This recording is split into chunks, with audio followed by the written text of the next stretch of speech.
Hello, it's your boy, the paragon of the pimp slap, the officer of the open palm, Jack Slap, and today we take a deep dive into the mental, physical, spiritual, and emotional evolution of combat jiu-jitsu. See, in the early days of jiu-jitsu, the Gracie Challenge tapes showed much promise of its effectiveness as a martial art, and like Bruce Lee's Jeet Kune Do style epitomized, you take what's useful and discard what is not.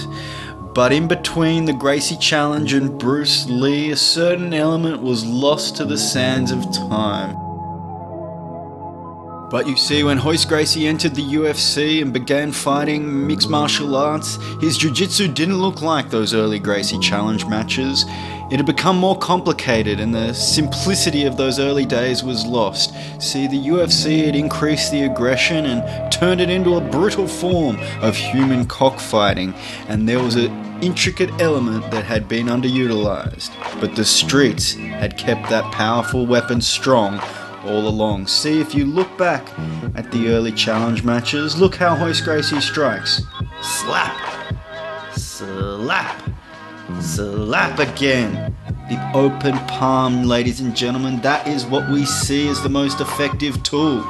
So Eddie Bravo looked to change the game, invented combat jiu-jitsu, but it was with MMA gloves, closed palms.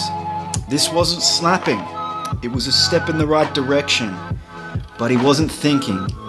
He needed to embrace the ultra instinct and enter into the slap state.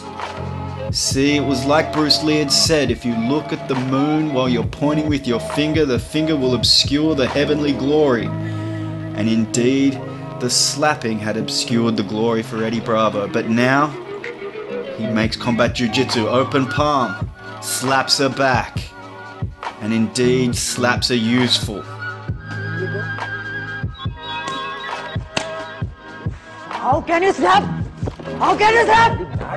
Now the streets had never lost sight of the power of the open palm slap, and this led to an interesting parallel evolution of the slapping technology, bringing it back into the UFC via the means of the Stockton Cowboys, the Diaz brothers. But let's take a deeper look at what this means. See, the fist contains a Fibonacci sequence. The Fibonacci sequence, a consecutive spiraling pattern of numbers increasing over and over that's seen in the smallest elements of nature to the larger spiral galaxies and even the human anatomy, to the arm, to the wrist, to the fist. Yes, the fist. It's part of the spiral galaxy too. Time to disrupt, but like a round earth to a flat earth, we need to open the palm. We need to open the fist, and from something came nothing. And that led to the first TKO slap of combat jiu-jitsu. And from here on, we can see the real evolution of slapping technology. I've been Jack Slap. Stay slap happy.